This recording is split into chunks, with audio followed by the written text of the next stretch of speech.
2024년 7월 18일 하나님께서 우리에게 허락하신 말씀은 구약성경 열왕기하 12장 9절로 21절의 말씀입니다.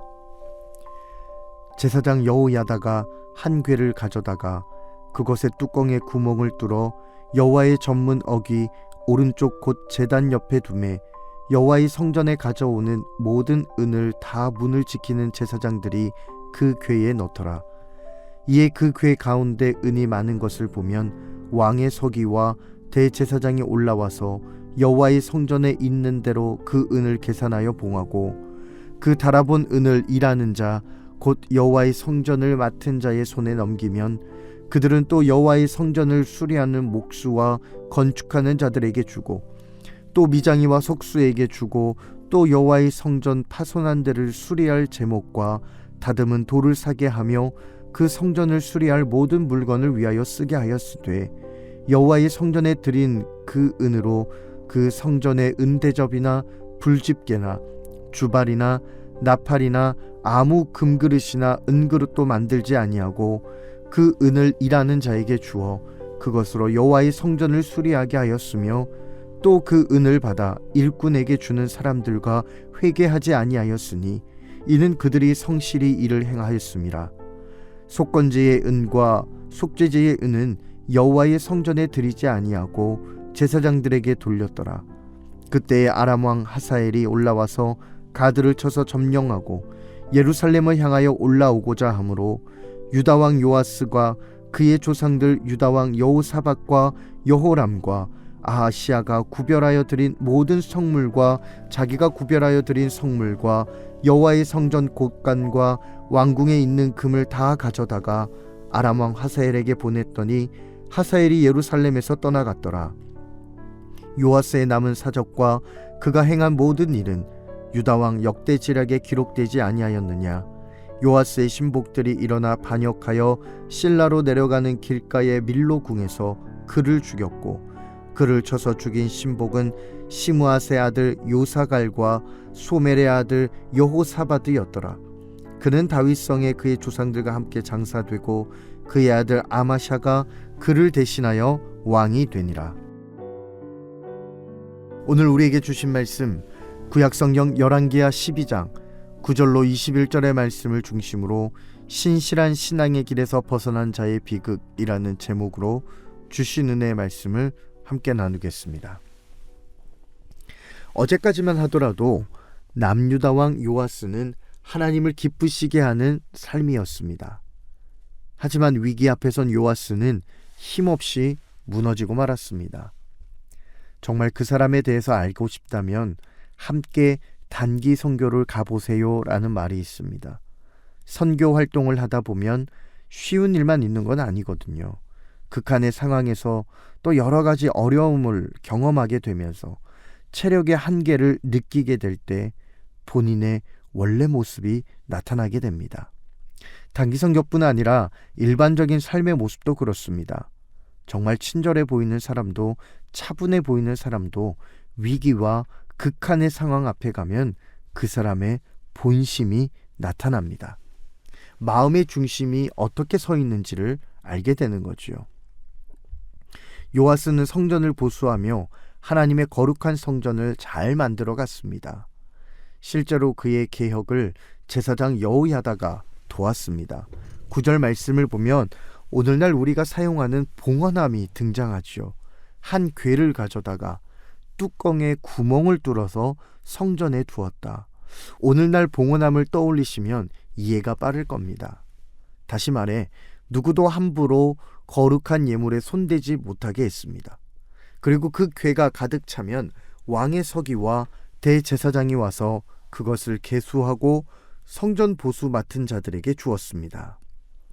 다시 말해 목적대로 봉헌된 예물이 다른 곳에 사용되지 않도록 한 것입니다.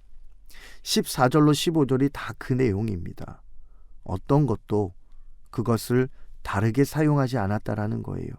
정말 신실하게 두렵고 떨리는 마음으로 거룩한 예물을 사용하려는 자세를 볼 수 있습니다. 다만 속건제의 은과 속죄제의 은은 제사장에게 돌렸습니다. 이것은 레위기에 나타난 말씀을 그대로 따르는 것이었죠.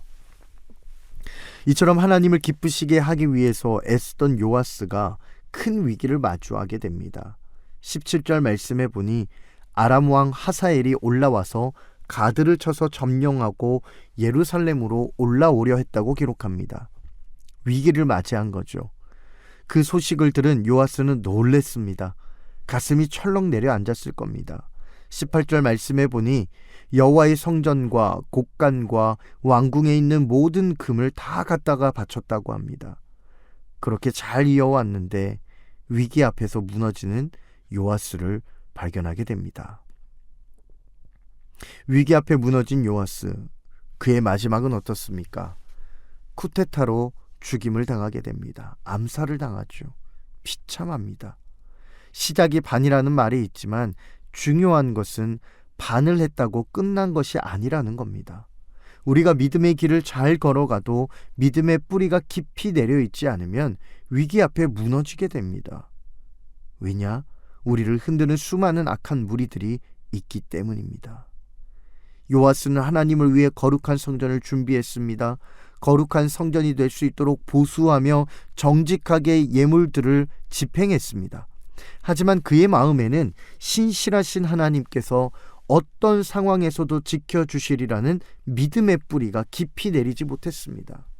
하나님이 나와 함께 하심은 알고 있었지만 어떠한 상황에서도, 극한의 상황에서도 나를 지켜주신다라는 그 믿음의 뿌리가 없었다라는 거예요. 뿌리 자체가 없었다는 것이 아니라 깊이 뿌리 내리지 못했다는 겁니다. 예수님께서도 말씀하셨습니다. 똑같은 씨가 떨어져도 어디에 떨어지냐에 따라서 결과가 달라진다고요. 길바닥에, 가시덩굴에, 돌밭에 떨어지면 열매를 맺지 못하지만 뿌리를 깊이 내리지 못합니다. 하지만 좋은 밭에 떨어진 씨앗은 다릅니다. 30배, 60배, 100배의 결실을 맺게 되죠. 우리의 신앙은 좋은 씨앗이 떨어지기를 기다리는 신앙이 아니라 어떤 씨앗이 떨어져도 결실을 맺는 좋은 땅이 되도록 노력해야 하는 겁니다. 좋은 땅이 되기 위해서는 땅을 경작해야 됩니다. 그러면 땅을 흘려야 되고요. 수고와 애씀이 있어야 됩니다. 거저되는 것은 아닙니다. 다시 말해 우리가 신실한 마음으로 하나님과 동행하며 믿음의 길을 끝까지 걸어가기 위해서는 수고하고 애쓰는 노력이 있어야 한다는 거예요. 신실한 믿음의 길을 걸어갈 때 위기와 어려움이 찾아와도 절망하지 않는 굳건함, 나는 할 수 없으나 나로 하여금 하게 하시는 하나님의 능력의 손을 바라보며 담대히 도전하며 나아가야 하는 겁니다. 우리 주님은 어떠한 상황에서도 우리를 넉넉히 이기게 하실 것입니다. 오늘 주신 말씀을 붙잡으십시오. 오늘 우리에게 주신 하나님의 말씀을 가슴 깊이 새기십시오. 그리고 신실한 신앙의 길에서 벗어나지 마십시오. 신실한 신앙의 길에서 벗어나서 내가 눈에 보이는 대로, 손에 잡히는 대로 나에게 당장 해결책을 주는 그것을 붙잡을 때 우리는 요아스와 같이 비참한 결과를 마주할 수밖에 없을 것입니다.